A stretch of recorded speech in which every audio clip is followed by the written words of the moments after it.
Hello friends, आज मेरे साथ आपके साथ ये थर्ड क्लास है and today's our topic is excretory system. What do you mean by excretory system? Excretory system एक, जब भी मैंने आपको पहले ही बताया हुआ है कि किसी भी चीज़ के पीछे अगर सिस्टम वर्ड लग जाता है तो उसका मतलब होता है कि एक फंक्शन बहुत सारे ऑर्गन्स की मदद से होगा. एक्सक्रीटरी सिस्टम में हम लोग रिमूव करेंगे अपनी बॉडी का वेस्ट, ठीक है, एंड वो रिमूवल होगा with the help of many organs, not only one but 2 or 3 और मोर देन दैट, ठीक है. लेकिन एक्सक्रीटरी सिस्टम पर जाने से पहले let me explain you what do you mean bye excretion. Excretion क्या होता है? Excretion is a process in which removal of the harmful substance, mainly chemical waste and the nitrogenous waste from our body.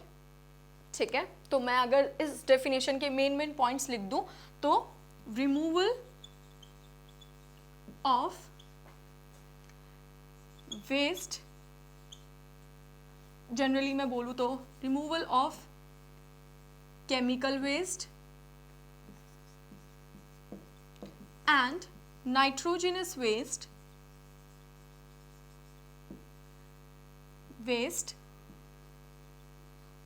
from our body.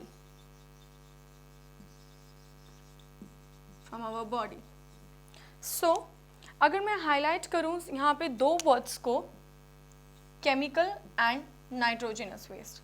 Chemical waste क्या होंगे? जब हमारी body में एक खाना टूट जाता है, ठीक है, मैं इसे एग्जाम्पल के साथ अगर समझाऊं आपको, तो मान लीजिए ए मेरा खाना था जो मैंने खाया, ये आफ्टर डाइजेशन टूट रहा है. तो मान लो जब ये टूटा तो इसने दो प्रोडक्ट्स बनाए, एक बी बनाया, दूसरा इसने सी बनाया, ठीक है. अगर मैं बी को इसका इंपॉर्टेंट हिस्सा मानती हूं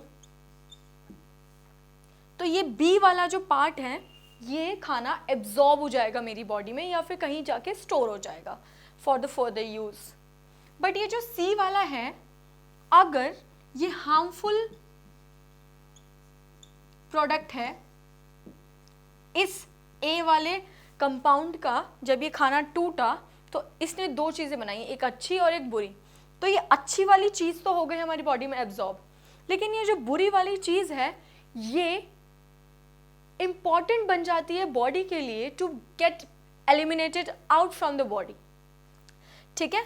तो इसीलिए क्या होता है, जब हमारी बॉडी में खाना टूटता है तो कई बार ऐसे हो जाता है कि कुछ केमिकल प्रोडक्ट्स बच जाते हैं हमारी बॉडी में and it became necessary for our body कि ये केमिकल वेस्ट एलिमिनेट आउट हो जाए, ठीक है. तो इस डेफिनेशन में जो मैंने लिखा है केमिकल वेस्ट, वो इस चीज़ से आ जाता है हमारी बॉडी में. हम अगर सोचें कि कहाँ से आया है ये हम केमिकल वेस्ट, हम तो कोई केमिकल नहीं पी रहे या कोई कुछ ऐसा नहीं है, हम बाहर से ऐसा ले रहे, तो ये वेस्ट इससे आया है, ठीक है. मैं फिर दूसरी बात जाती हूँ आपके पास नाइट्रोजनस वेस्ट पे. नाइट्रोजनस वेस्ट कहाँ से आता है हमारी बॉडी में? अगर मैं आपको बताऊँ कि हमारे लिवर में बेसिकली जो नाइट्रोजनस वेस्ट है, ये नाइट्रोजनस वेस्ट 3 प्रकार के होते हैं या फिर 3 होते हैं जनरली जो हम देखते हैं. पहला नाइट्रोजनस वेस्ट होता है यूरिया, दूसरा होता है यूरिक एसिड, तीसरा होता है अमोनिया, ठीक है. Urea, uric acid and ammonia. अब ये 3 वेस्ट, मैं बोल रही हूँ कि ये 3 वेस्ट नाइट्रोजनस वेस्ट है. ये कहाँ से बने, बॉडी में कहाँ से आए? Are we taking from outside? Are we just ingesting them? No. These waste are generated और being produced inside an organ. वो ऑर्गन है लिवर. ये ज़्यादातर ऑर्गन लिवर में बनते हैं ये तीनों नाइट्रोजनस वेस्ट. कैसे बनते हैं? जब एक प्रोटीन ख़त्म होने जा रहा होता है या उसका काम ख़त्म हो जाता है या उसकी लाइफ साइकिल डेड हो जाती है या फिर वो डेड एंड पे आ जाता है, तो जो वो बिल्कुल रिड्यूस हो रहा होता है, अपने आप को रिड्यूस कर रहा होता है, तो उसका जो थोड़ा सा पार्ट बच जाता है आफ्टर बीइंग रिड्यूस्ड और आफ्टर बीइंग डिग्रेडेड, एक प्रोटीन का पार्ट जो बच जाता है वो ये होता है, या तो यूरिया बनेगा या यूरिक एसिड या फिर अमोनिया. ठीक है। और जब टिश्यूज़ जो होते हैं वो अपने आप को डिस्ट्रॉय करते हैं तो उनका लास्ट वाला जो हिस्सा हो जाता है या बच जाता है, रिमेनेंट ऑफ द टिश्यूज़, वो ये होते हैं। और ये ज़्यादातर मैंने बताया आपको कहाँ पाए जाते हैं, लिवर तो इसीलिए बोलते हैं कि liver produces these types of waste, ठीक है।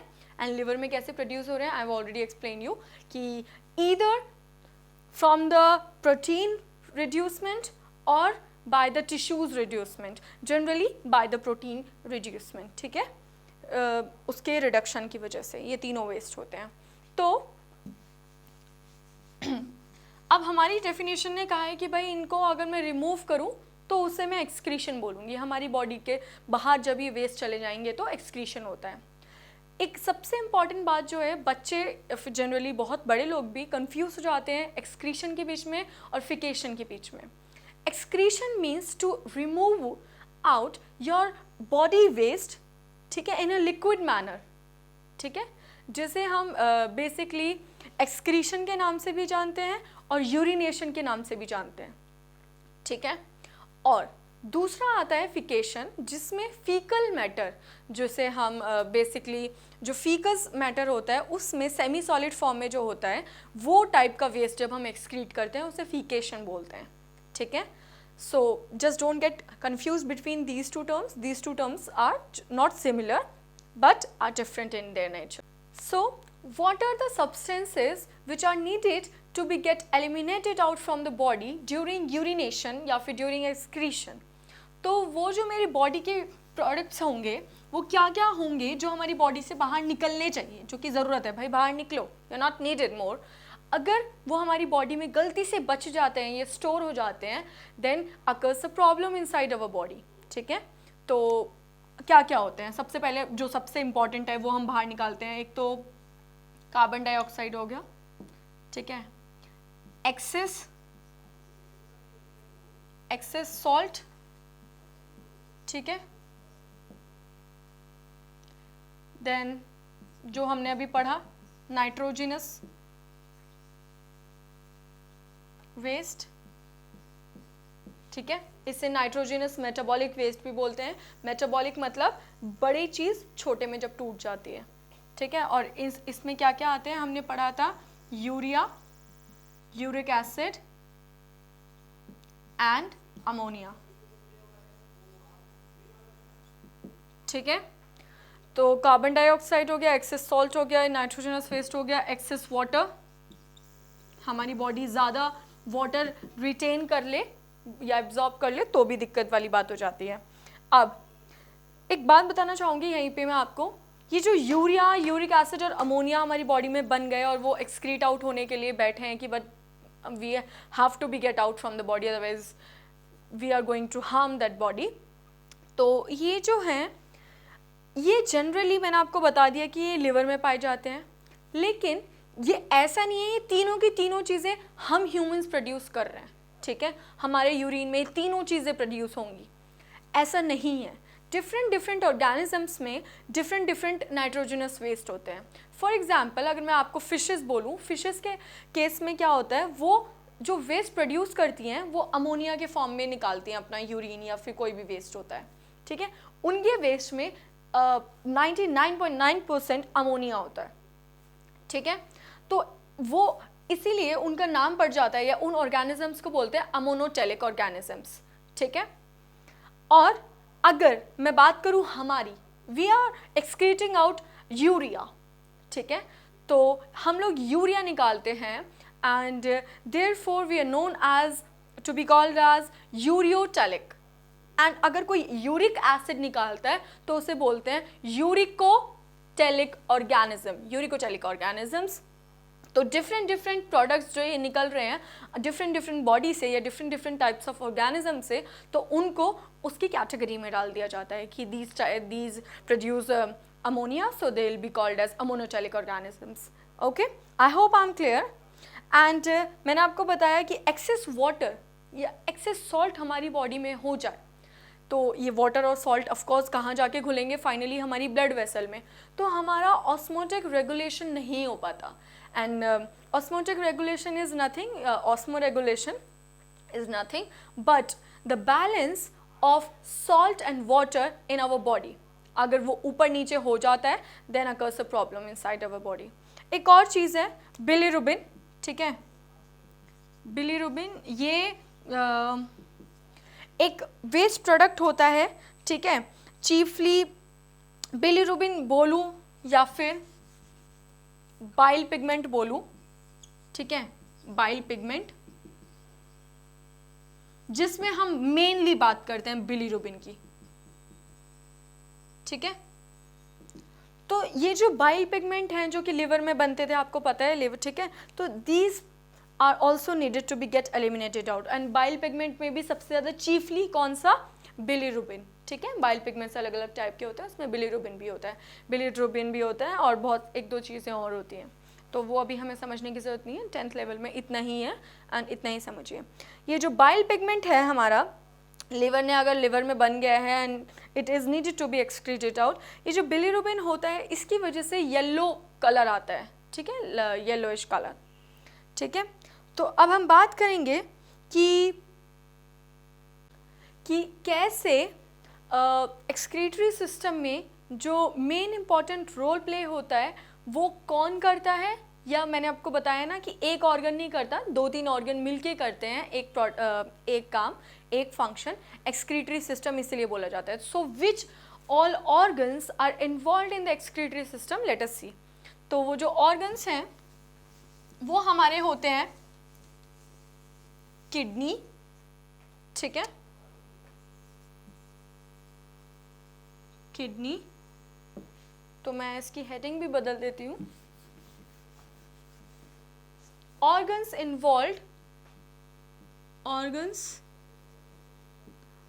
इन्वॉल्व और हेल्प्स इन एक्सक्रीशन, ठीक है, इन्वॉल्व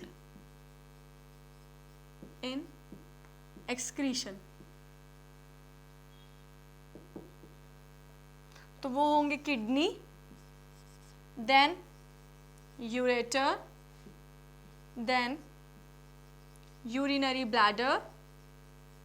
अभी बस नाम सुनिए, मैं आपकी इसको बताऊंगी ये क्या है, ठीक है, ब्लैडर, देन लास्ट में आता है आपका यूरेथ्रा, ठीक है, kidney, ureter, urinary bladder and urethra. अब मैं आपको दिखाती हूँ ये कैसे होते हैं और कहाँ होते हैं और इनका फंक्शन क्या होता है और ये किस तरीके से लास्टली यूरिन प्रोड्यूस करते हैं, हमारी बॉडी से सारे वेस्ट बाहर निकालते हैं, ठीक है। तो उसके लिए मैं आपके लिए एक डायग्राम बना रही हूँ एंड हम उस पर बात करेंगे कि ये सारे क्या क्या होते हैं and will be seeing their function and, ठीक है। आइए देखते हैं इसका स्ट्रक्चर कैसे होता है। मैं इसको आपके लिए बना रही हूँ अभी, ठीक है, और ये आप बनाना सीख लीजिए क्योंकि आगे जाके जब आप पढ़ेंगे तो it will be important for you. So एक कप जैसा स्ट्रक्चर बनाइए लाइक दिस एंड जल्दी से बना लेती हूँ, आप बस देखते जाइए कि मैं कैसे एक लंबा सा यू और हेयर पिन जैसे होती है ना मम्मा की, वैसे, फिर एक और कॉन्वोल्यूटेड स्ट्रक्चर, कॉन्वोल्यूटेड मतलब घुमाव वाला, ठीक है, एंड फाइनली एक कलेक्टिंग डक्ट,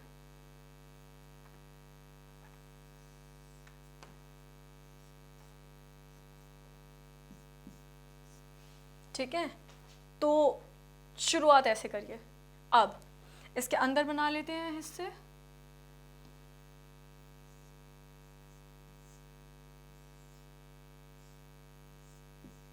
इसके अंदर कुछ भी आप बना लीजिए, मैश लाइक स्ट्रक्चर, ठीक है।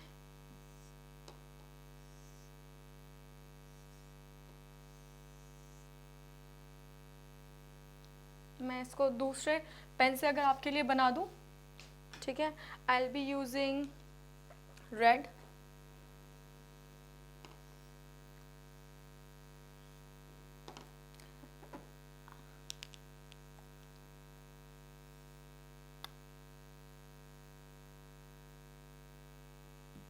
ठीक है। सो मैं चाहती हूँ मेरी ये जो ब्लू है ये मैं पूरे पे एक बार रैप कर सकूँ, तो I am wrapping this all over. ठीक है, यहाँ पे मैं स्ट्रेट बनाऊंगी, आपको जैसे मर्जी बनाना है आप बना लीजिए, ठीक है, नो मैटर, बस इम्पॉर्टेंट पार्ट जो होते हैं वो आप ध्यान रखिएगा। And here is the outlet, so I will be completing in just second.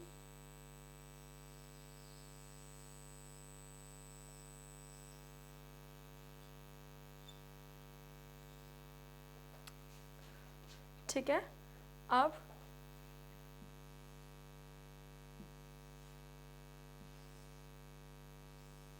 This is the typical structure of nephron. ठीक है, टिपिकल स्ट्रक्चर ऑफ नेफ्रॉन। आइए इसके पार्ट्स देखते हैं। ठीक है, अब ये जो सी शेप्ड स्ट्रक्चर है, या फिर मैं अगर बॉल को एक तरीके से, बॉल है ये मेरी और मैं इसे पंच करूँ एक साइड से तो उसमें गड्ढा सा हो जाता है, तो ये उस तरीके का स्ट्रक्चर है। ठीक है, ये कितना पोर्शन, ये वाला पोर्शन, तो इसका नाम होता है, एक कैप्सूल जैसा स्ट्रक्चर है तो इसका नाम हो जाता है बोमेन्स कैप्सूल। ठीक है, अब इसके अंदर आप देख रहे हैं कुछ कैपिलरी जैसा नेट जैसा स्ट्रक्चर है, एंड इस नेट जैसे स्ट्रक्चर को बोलते हैं ग्लोमेरुलस। ठीक है, ग्लोमेरुलस। अब जब ये ग्लोमेरुलस और बोमेन्स कैप्सूल एक साथ जुड़े हुए हैं ना, ठीक है, तो मैं और इनका फंक्शन भी एक साथ ही होता है, ये दोनों जब काम करेंगे तो एक साथ करेंगे, अकेले अकेले इनका कोई फंक्शन नहीं है। तो देयरफॉर इन दोनों को जब मैं बात करती हूँ या सिंपल बोलती हूँ ये हिस्सा, तो I will be not calling it as Bowman's capsule plus glomerulus, मैं ऐसा नहीं बोल सकती। तो इसीलिए scientist have given the common name for both of them, या फिर मैं बोलूँ तो adjoining of them have got a common name, that is Malpighian. ठीक है, कैप्सूल, मालपीजियन कैप्सूल। ठीक है, अब तो I can say glomerulus plus Bowman's capsule equals to Malpighian capsule, तो ये पूरा हिस्सा will be my Malpighian capsule। अगर मैं अलग अलग बात करूँ तो this C-shaped structure will be my Bowman's capsule, this net-like structure will be my glomerulus। अब मैं आपको बताऊंगी कि ये जो ब्लैक, सिर्फ you have to focus right now on the black lines। ठीक है, अब ये जो पहला ब्लैक हिस्सा है इतना, या फिर मैं इसके ऊपर बनाऊं यहाँ से यहाँ तक का, इसे बोलते हैं PCT। ठीक है, इसकी फुल फॉर्म क्या होती है, proximal convoluted tubule, proximal convoluted tubule. Now proximal, pre जहां पे वर्ड आ जाता है ना, प्रो या फिर प्री, उसका मतलब होता है पहले। कॉन्व्यूलेटेड मतलब कोई भी आड़ी टेढ़ी चीज या फिर हाईली कॉइल्ड स्ट्रक्चर, तो उसे बोलते हैं कॉन्वोल्यूटेड। एंड ट्यूब्यूल बिकॉज ये ट्यूब की फॉर्म में है, तो इसे बोलेंगे पीसीटी, वो हिस्सा, वो पाइप का हिस्सा जो पहले आ रहा है। तो अब ये बाद वाला है हिस्सा, तो इसे बोलते हैं डीसीटी। ठीक है, डिस्टल कॉन्वोल्यूटेड ट्यूब्यूल। तो distal means at a distance, proximal means पहले, तो वो ट्यूब्यूल पहले तो PCT, and if it is far apart तो DCT। ये जो मैंने बनाया था आपके लिए एक हेयर पिन लाइक स्ट्रक्चर, इसका नाम होता है हेनलेज लूप। क्या नाम है इसका, हेनलेज लूप। अब ठीक है, I hope you people have got the names of the parts of a nephron। अब बेसिकली इसका फंक्शन कैसे होता है, ये कैसे शुरुआत होती है, हमारा जो प्यूरिफिकेशन हो रहा है, या फिर मैं कहूँ कि हमारा जो एक्सक्रीशन हो रहा है and urine has to be eliminated out, वो यूरिन कैसे बनता है। हर चीज़ घुली हुई है एक चीज़ में, ब्लड। ठीक है, तो कॉन्सेप्ट ये होगा कि ब्लड को छानना है, या फिर ब्लड में से अच्छी चीज़ें ब्लड में रहनी चाहिए और गंदी चीज़ें एलिमिनेट आउट हो जानी चाहिए। यही हम चाहते हैं, हमारा कॉन्सेप्ट यही है। तो आइए देखते हैं कि कैसे क्या हो रहा है। ब्लड ये होगी मेरी, अंदर जा रही है तो रीनल आर्टरी, ठीक है, ये ब्लड ले जा रही है and this will be my renal artery. लेकिन ये जब अंदर जाती है, इसका नाम जो है हमने यहाँ पे दिया हुआ है कुछ चेंज करके, वो नाम क्या होगा इसका, एफरेंट आर्टीरियोल। एफरेंट आर्टीरियोल वो आर्टरी का हिस्सा जो ब्लड को ले जा रहा है किडनी तक, ठीक है, which is going inside to the glomerulus or going inside to the Malpighian capsule. तो this will be a wider structure, wider pipe मैंने wide बनाया हुआ है। And whereas ये वाला जो structure है, ठीक है, इसका नाम है efferent, E आ रहा है यहाँ पे, efferent arteriole। इसका था एफरेंट एंड इसका है एफरेंट। एफरेंट वाला ब्लड को ले जा रहा है अंदर ग्लोमेरुलस में, और एफरेंट वाला ब्लड को ग्लोमेरुलस से दूर ले जा रहा है, ठीक है, या फिर बोलूँ तो मालफिजियन कैप्सूल से अवे ले जा रहा है।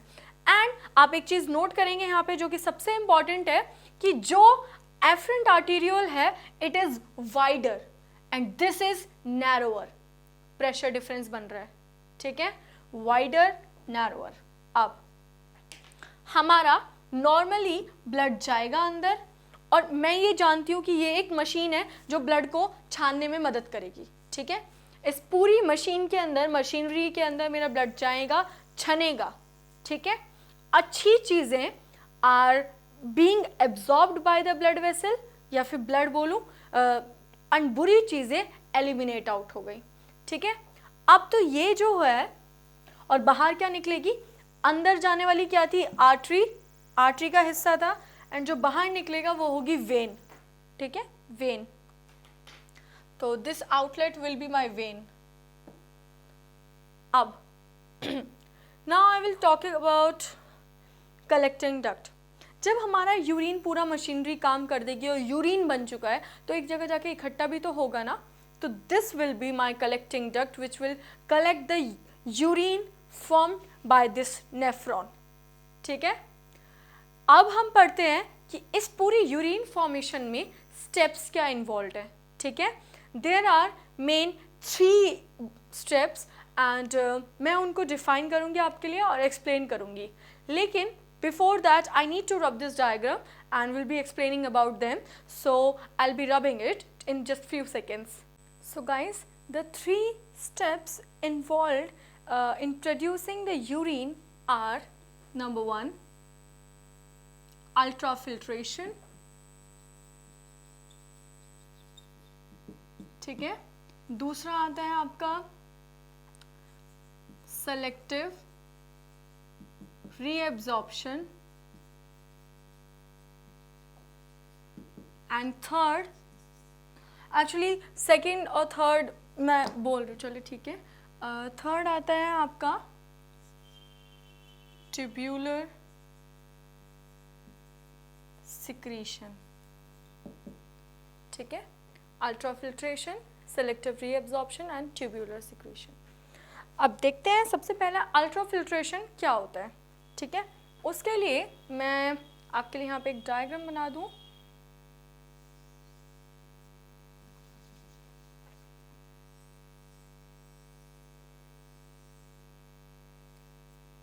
ये क्या है हमारा बोमेंस कैप्सूल, इसके अंदर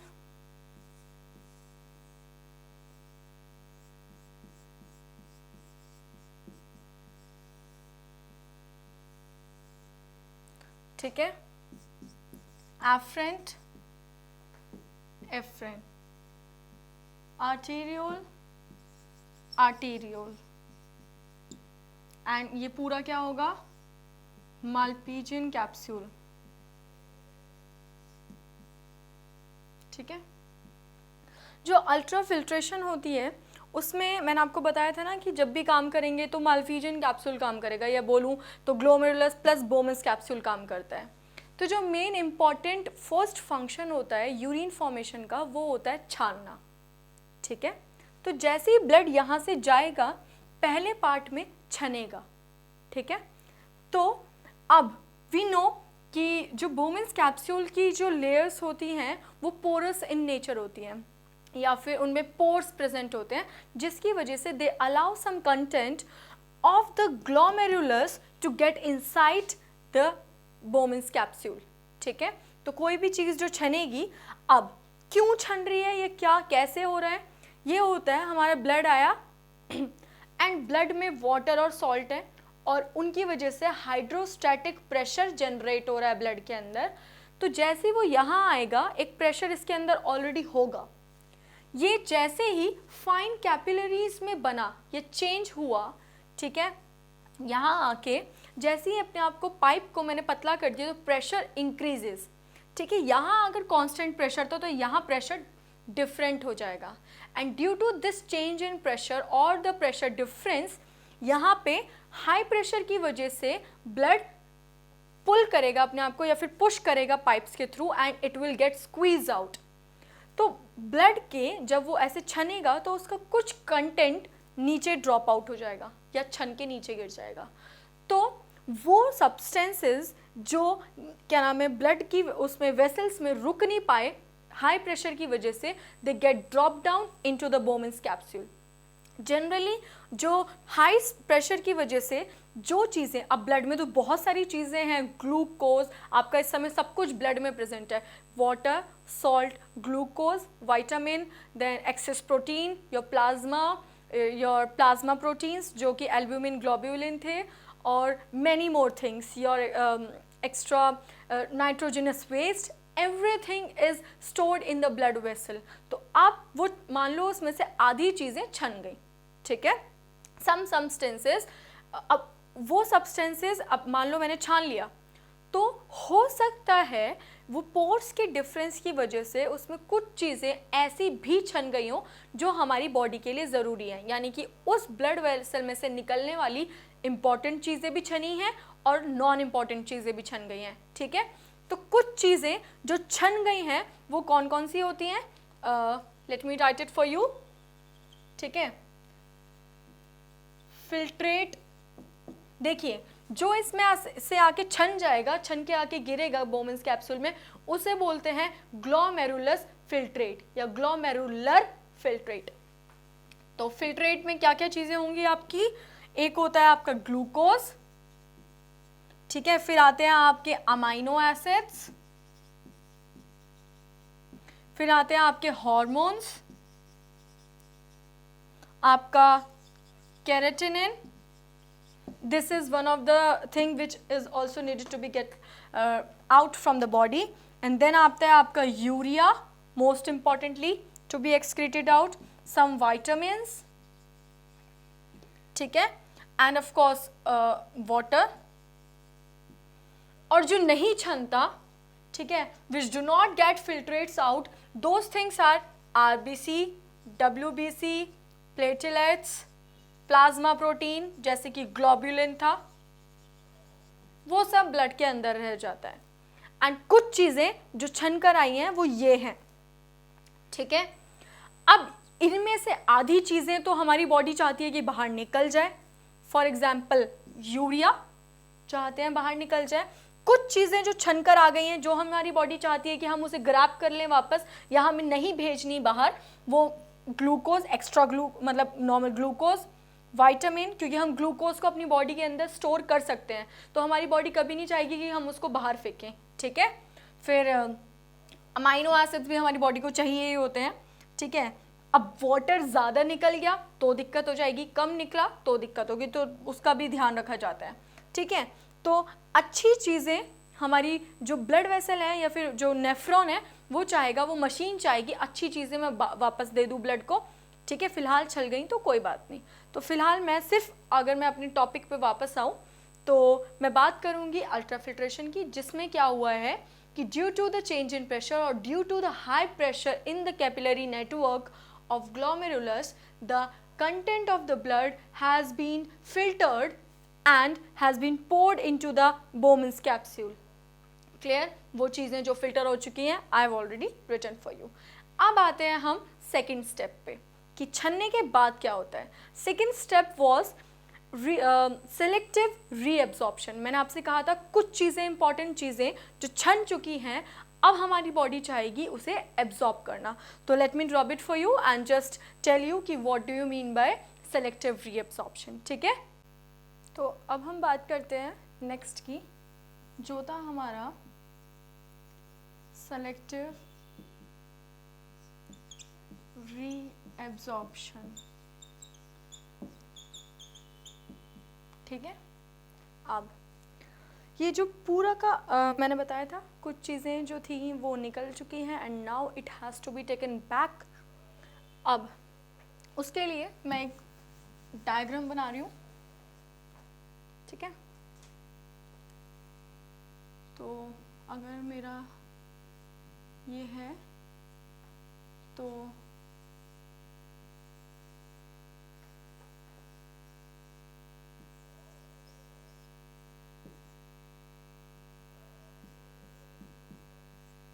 ठीक है, I know a poor diagram but still will work, ठीक है। अब ये था मेरा पीसीटी, हेनलेज लूप, डीसीटी, ठीक है। सिर्फ इन तीनों का काम होगा और थोड़ा बहुत चलो ठीक है कलेक्टिंग डक्ट का, इनका काम होगा PCT, Henle's loop, DCT and the collecting duct. अब क्या होता है कि अब चीजें गई यहाँ पे and it is needed to be absorbed back. तो ये जो हमारे क्या नाम है ट्यूब्यूल है, ये चीज़ों को मान लो यहाँ पे मेरी कुछ इंपॉर्टेंट चीज़ें हैं ये रही, ठीक है, और अनइम्पॉर्टेंट चीज़ें हैं I will be denoting with some other marker green से। तो blue are the important things and green are the non important things. तो ये जो ब्लू वाली हैं it will be absorbed by the wall, ठीक है। ये जो ट्यूब्यूल हैं ये इसे एब्जॉर्ब कर लेंगे, okay, and will be sending back to, यहां पे मेरी क्या प्रेजेंट थी बाहर,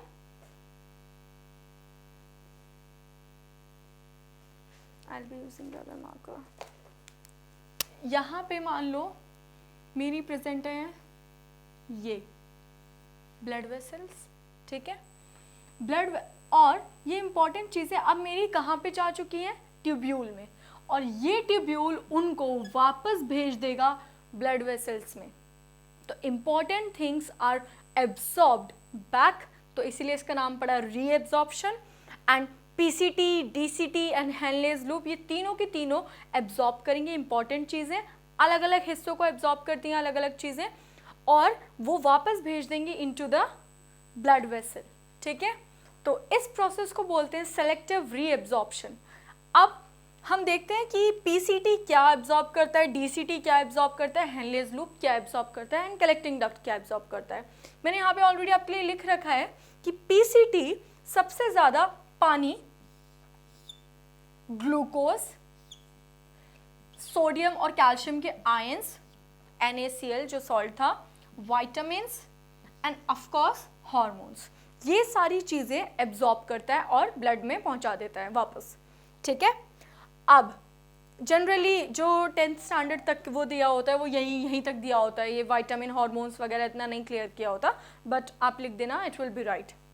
फिर आते हैं हम हेनलेज लूप पे। हेनलेज लूप का काम क्या है, some absorption of water and sodium ions. यहाँ पे कैल्शियम आयंस का भी एब्जॉर्प्शन होता है, ठीक है, तो सोडियम कैल्शियम दोनों का काम चलता है यहाँ पे। डीसीटी रिमेनिंग क्लोराइड और सोडियम आयंस, अब सोडियम और क्लोराइड आयंस दोनों एक जगह लिख सकते हैं, नो मैटर्स। तो जनरली ये क्लोराइड आयन को और पानी को एब्जॉर्ब करता है, कौन? हमारा DCT। एंड इसका एक और काम है जो नेक्स्ट फंक्शन होने वाला है हमारा, वो जो 3 रोल पहले थे, अल्ट्राफिल्ट्रेशन, सेलेक्टिव एब्जॉर्प्शन, अब क्या आएगा हमारा? Tubular secretion. तो DCT का सबसे main important role tubular secretion के टाइम रहता है, ठीक है। तो आपने ये तीनों चीज़ें आई होप नोट कर ली होंगी और समझ ली होंगी कि कौन सी चीज़ क्या एब्जॉर्ब करती है और वापस ब्लड वेसल में भेज देती है, ठीक है। Now I will be telling you next thing here only कि कैसे मेरा जो नेक्स्ट प्रोसेस है वो होगा मेरा सेलेक्टिव एब्जॉर्प्शन हो गया। अब हम करेंगे हमारा ट्यूब्यूलर सिक्रीशन, ठीक है, ट्यूब्यूलर सिक्रीशन। तो ट्यूब्यूलर सिक्रीशन में the step will be just opposite to the selective reabsorption. Selective reabsorption में क्या करा था, हमारी ट्यूब्यूल ने एब्जॉर्ब किया था, ठीक है। मान लो this is tubule and this is blood vessel, तो ट्यूब्यूल ने एब्जॉर्ब किया एंड पहुंचा दिया ब्लड वेसल में, इसमें। अब उल्टा काम होगा, ब्लड वेसल से चीजें जाएंगी ट्यूब्यूल में, ठीक है। अब मैंने आपको कहा था कि अगर कुछ चीजें छन चुकी हैं एक्स्ट्रा, तो शायद हो सकता है पॉसिबिलिटी ऐसी भी हो कि कुछ चीजें विद क्या नाम है, because of their size difference, मान लो मैं इतना बड़ा हूँ या मैं इतना बड़ा मॉलिक्यूल हूँ कि मैं छन ही नहीं पाया, हाइड्रोस्टैटिक की प्रेशर की वजह से अल्ट्राफिल्ट्रेशन के टाइम में छन नहीं पाया as being a big molecule. तो नाउ एंड मैं वो मॉलिक्यूल भी हूँ जो कि ज़रूरी हूँ कि भाई मैं I have to be eliminated out. Therefore हमारी ब्लड वेसल के पास एक पोरस एक्टिविटी है, जो कि आपको पता है कि they are porous in nature and they can eliminate और एब्जॉर्ब द थिंग्स, ठीक है। तो अब ये ब्लड वेसल्स उल्टा काम करती हैं। अभी तक ये चीज़ें एब्जॉर्ब कर रही थी, जब क्या नाम है, जो कि पहले इन्होंने ट्यूब्यूलर क्या नाम है, ट्यूब्यूल ने एब्जॉर्ब करी थी चीज़ें, वो चली जाएंगी ब्लड वेसल में, तो ब्लड वेसल ने भी एब्जॉर्ब कर ली। अब उल्टा काम होगा कि ब्लड वेसल रिलीज करेगा ट्यूब्यूल में और उसे कह देंगे हम कि ट्यूब्यूल सिक्रीट कर रहा है, ठीक है। मैं यहाँ कह रही थी ना कि ब्लड वेसल एब्जॉर्ब कर रही है, लेकिन असल में सबसे पहले एब्जॉर्प्शन कौन कर रहा था, हमारा ट्यूब्यूल। तो अब उल्टा काम होगा, जो हमारा सिक्रीशन होगा वो पहले ब्लड वेसल करेगी ट्यूब्यूल में, और इसीलिए हम कह देंगे उसे कि ट्यूब्यूल सिक्रीट कर रहा है। अब कुछ हार्मफुल प्रोडक्ट्स जैसे कि पोटेशियम, ठीक है, और little amount of creatinine and some chemicals like penicillin, ठीक है, these harmful substances which were not removed during the time of ultrafiltration are needed to be get eliminated। और याद रखना अभी तक यूरिन फॉर्मेशन नहीं हुआ है, the things are being filtered, ठीक है, and being taken back if are important।